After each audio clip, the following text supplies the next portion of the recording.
This is Get Real with Bob and Stacy, the show that helps you learn about the mortgage and real estate markets. Get the inside scoop from their expert list of guests and have some fun along the way. Now, here's Bob Gallagher and Stacy Alcorn. Welcome back. You're listening to Get Real with Bob and Stacy. You're joining us for our Leaders and Legends segment. And our first guest today is Marty McDonald, CEO and co-founder of Bad Rhino, social media marketing agency. Welcome to the show, Marty. Hey, great. I appreciate you having me here. So I want to give everybody some background on Marty. He is the go-to guy for what works in social media marketing. As Bob mentioned, co-founder and CEO of Bad Rhino, Inc. And Marty has used social media strategies to actively recruit and build online marketing businesses for over 12 years. He knows how to harness the power of social media and has consulted with small businesses and startups to help them use that power to get off the ground. So first, how did you get started in social media marketing, Marty? It's a long story because it feels like I started in social media and digital marketing when it was in its infancy. So back in 2002, while I was a headhunter, I started really getting into the earliest forms of LinkedIn. And I was like, oh, this is cool. Like, people are putting their information out there and you could connect with them really easy. You know, back then it was still cold calling, there's still email going on, but having this newfangled little thing that you could connect and create a community or interact with people was really cool. And I started to gravitate towards the social aspect of it, and it helped me find jobs to fill, but it also helped me connect with more candidates and get more referrals. And I started looking around on the internet because I was like, maybe this will tie into some internet marketing things. And that was the birth of it back in 2002. I started out as a hobby.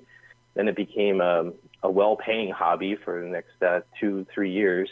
And then in 2005, I started consulting with a lot of small businesses. And fast forward to 2010, that turned into a full-blown agency called Bad Rhino. Awesome. Where did the name come from?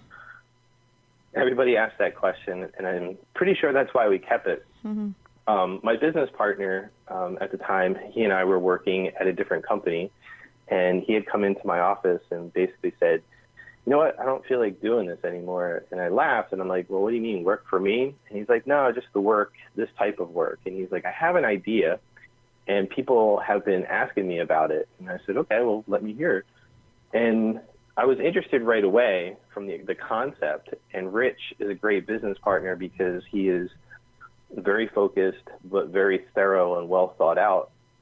And once he laid out this plan, I said, Rich, this is interesting, you know, building it off your current blog and current brand that he had called Corn on the Job. He had built a massive social media following that got him interviews and got him placed in articles and things like that. And people started asking him, Rich, how are you doing this?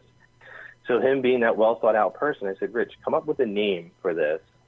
And then once you have the name, you know, I'll help you hash out some details, and, you know, maybe we can put something together and you could have this little consulting type agency. So he comes back 15, 20 minutes later with a handful of names, writes them on my whiteboard. And for the life of me, I can only remember two. One was Bad Rhino and the other one was Moosehorn. And there was another 10 names on there. We stuck with Bad Rhino, and we were off to the races shortly thereafter. Very memorable. Yes, it is. What are the social media... It's a real story. That's exactly. That's what I love about it. That's awesome. My real estate company is Lair, and our logo is a lion, and there's a story behind it. So every time I sit down with a possible agent that is joining the company, I start right from the beginning, how our name came about and how it relates to lions hanging out in lairs, etc. And it sticks with people. So I love Bad Rhino. That's awesome. Thank you. Yeah. What are the social media marketing challenges for businesses and entrepreneurs as you see it? I think the biggest one, and this is just about everybody. I mean, every size company, every marketing department, every entrepreneur, every small business owner, they get caught up in what's new. They don't necessarily chase the shiny object all over the place, but they get caught up in what could this new thing do for my business, rather than being just like anything else in life. If you're consistent with something, you can get good at it, you'll start to see results. and they're not immediate, but, there's an effect to it, just residual effect to it.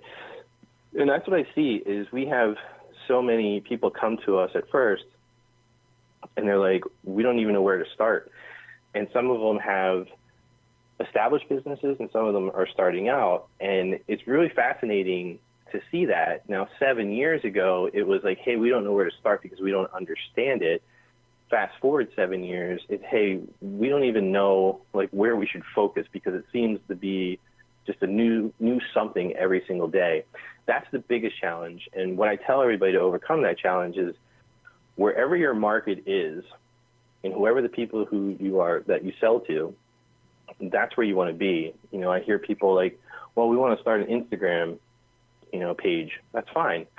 Go ahead. But do you have anybody there that you think would, take a look at your service? Mm-hmm. No, we actually think they're on LinkedIn or Facebook. We'll start there and get good at one and then move on to the next ones because they can all tie together in some way. Right.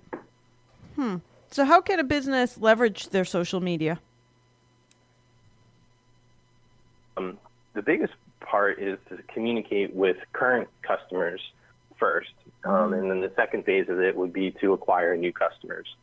So the best way to do it is to inform them and entertain them. Let's just take something simple, like a restaurant. It's a very simple idea. Let's just say you serve breakfast, lunch, and dinner, and your main focus is on dinner is you have a great wine collection.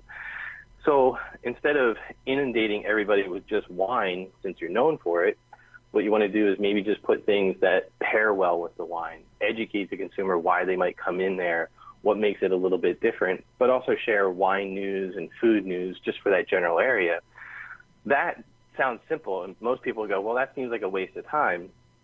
But that's what people are doing day in, day out, flipping on their phones. They're looking for interesting things to read while they're at work or while they're waiting at the doctor's office and things like that. If you hit them with a sales thing, it tends to turn people off. So you have to come up with a way that your audience starts to engage, and you have to look at your analytics, and it's a process. So the best way to do it is to start to educate your current consumers, get them to take a look at something that might be interesting to them, and share it. It goes back to basic common sense business, in my opinion, where when you walk into a store, they would know your name because you're local to that neighborhood or wherever. They would just know your name, knew what you wanted, or had some semblance of an idea of who you are and what your shopping habits were, and they would cater to you.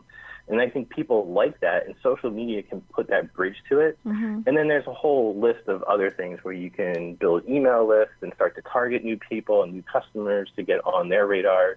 You can really talk about this for hours on end. It's so interesting.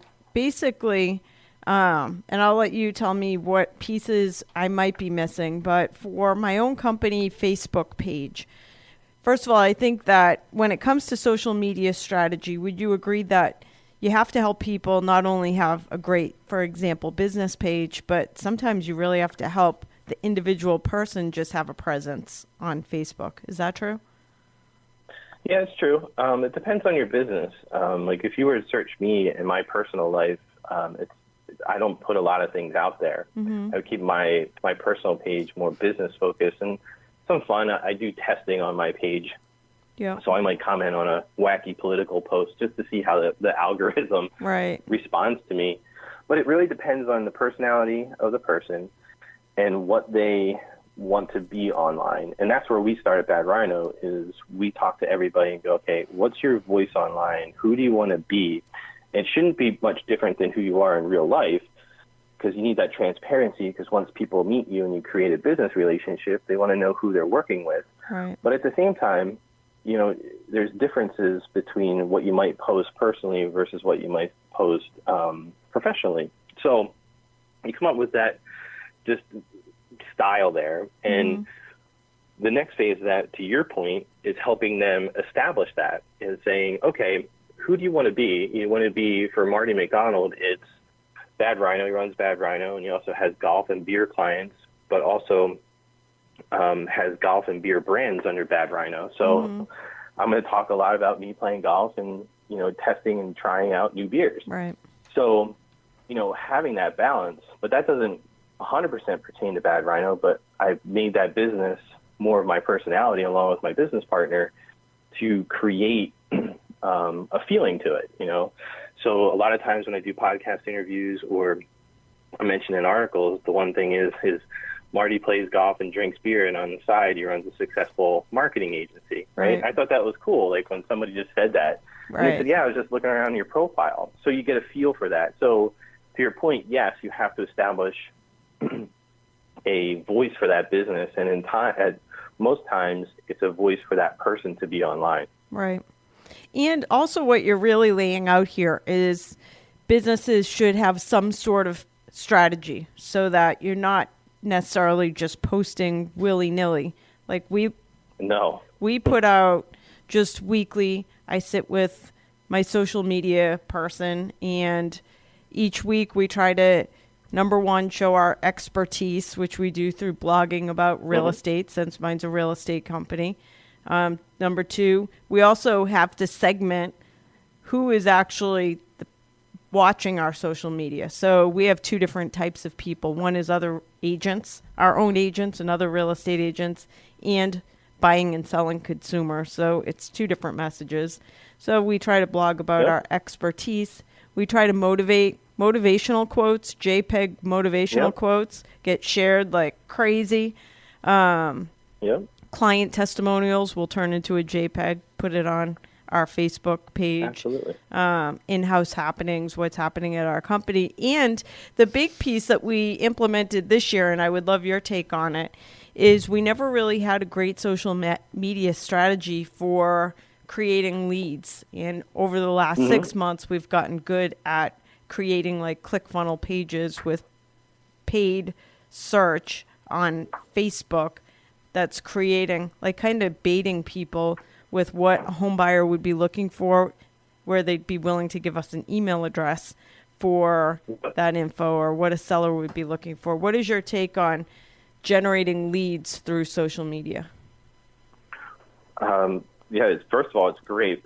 Just back up for 1 second. I'll get to the leads. What you just outlined for anybody listening to it is the start of any social media, actually any marketing strategy when you're developing content. And if you can we tell everybody when we speak at Chamber of Commerce or small business startup type meetings for ideas, is start off with a weekly content, because sometimes it could be a little overwhelming. Just start off weekly, schedule a couple posts, schedule a couple things, and then see how the community responds, and then start to map that out monthly.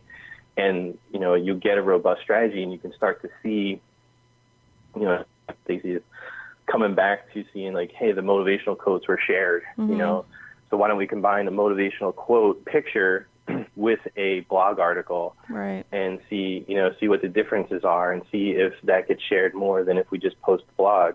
In terms of leads, it's tremendous. It can be, you have to be willing to, break a few eggs to kind of get that omelet going. Right. People get frustrated a lot of times when they run Facebook ads. And it used to, I wouldn't say it was ever simple, but it was very simple and easy a few years ago when the ad platform was just maturing, but because they would default to giving you the results that you want. Right. And what I mean by that is if you said, hey, 30 miles around Philadelphia that were interested in real estate, they would show it to everybody in real estate. Right. So now it's like, I want to have realtor leads. Let's just say you're an insurance agent. And now you have to get down to a granular level where it's like specifically say, hey, I'm working in real estate and I'm a realtor and I work at these companies, and you can target, which is great. But it takes a little bit of time to get that targeting down. And sometimes people burn through money not knowing what they're doing, and they get frustrated with it.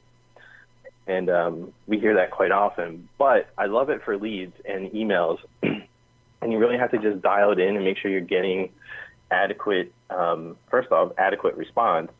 Second, make sure they're legit. And what I mean by that is when you start emailing them, start to look at your open rates. Yes. We've had a lot of people come through and talk with us. And they say, this is great. We built a 4,000 person email list through Facebook ads, but we're looking to take it next level. So we're looking to outsource some things, and we're talking to Bad Rhino. And I get all excited because I'm like, wow, that was awesome. They built an email list already on their own, so they kind of know what's going on. And I find out, like, well, how many times have you emailed the list? Well, we haven't emailed it yet. And it's like, okay, how do you even know if that data that you just got was any good?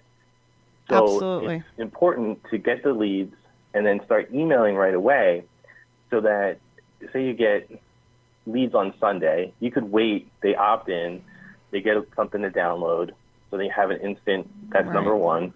Then number two, you want to email that list on a weekly basis just to see who's opening it, number one. Number two, if anybody's clicking through. And then more importantly, number three, if they leave. Sometimes people will see it like a PDF or like a little video series, and they get it, and then they just leave because they're like, this is what I was looking for, but I want to go with somebody else for the service. So it's important to get the leads, but also engage with them immediately. But Facebook's great for lead generation these days.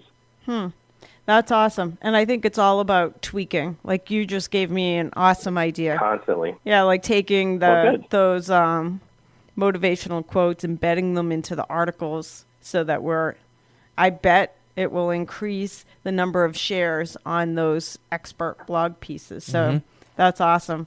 Well, tons of great stuff. For anybody that's listening, by the way, we have Marty McDonald from Bad Rhino, a marketing and social media company. Where can people find you? You can simply go to badrhinoinc.com.